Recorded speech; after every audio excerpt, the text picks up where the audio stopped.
இசைந்த கோல்கள்.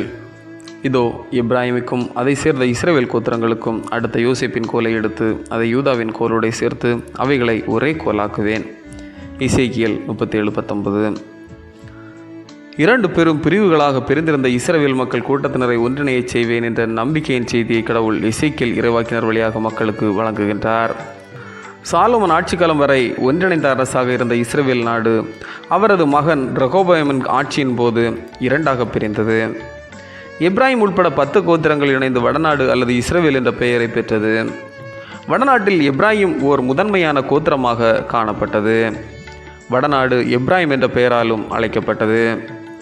யூதா மற்றும் பென்யமின் கோத்திரங்கள் இரண்டும் இணைந்து தென்னாடு அல்லது யூதா எனப்பட்டது. அசிரியாவால் சிறைபிடிக்கப்பட்ட வடநாட்டு மக்கள் பாபிலோனிய பேரரசு முழுவதிலும் சிறடிக்கப்பட்டிருந்தனர். ஒரு நீண்ட இடைவெளிக்கு பின்னர் வடநாட்டில் மீந்திருந்தோரும் தென்னாட்டு மக்களும் பாபிலோனிற்கு சிறைபிடிக்கப்பட்டு கொண்டு போகப்பட்டனர். சிறையிருப்பின் கடினத்திலும் பிரிவினையின் வேதனையிலும் துவண்டு போயிருந்த மக்கள் புதுப்பொலிவு பெறும் விதத்தில் கடவுள் இஸ்ரவேல் மக்களை ஒன்றிணைக்க விரும்பினார். எப்ராஹிம், யூதா என்ற 2 நாடுகளின் பேரிலும் ஒவ்வொரு கோலை எடுத்து இரண்டையும் இணைக்க தம் அடியவர் எசேக்கியேலிடம் கூறினார்.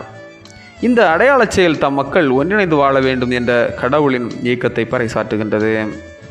கடவுளின் வாக்குறுதிப்படியே ஆலயத்தை மீண்டும் கட்டி எழுப்ப இரு பிரிவின் பிரதிநிதிகளும் ஒன்றிணைந்து எருசலேமிற்கு வந்தனர். பிற்காலத்தில் அனைவரும் ஐக்கியமாக கடவுளை வழிபட்டனர். ஒரு மனமுள்ள வழிபாடே கடவுள் விரும்பும் வழிபாடு.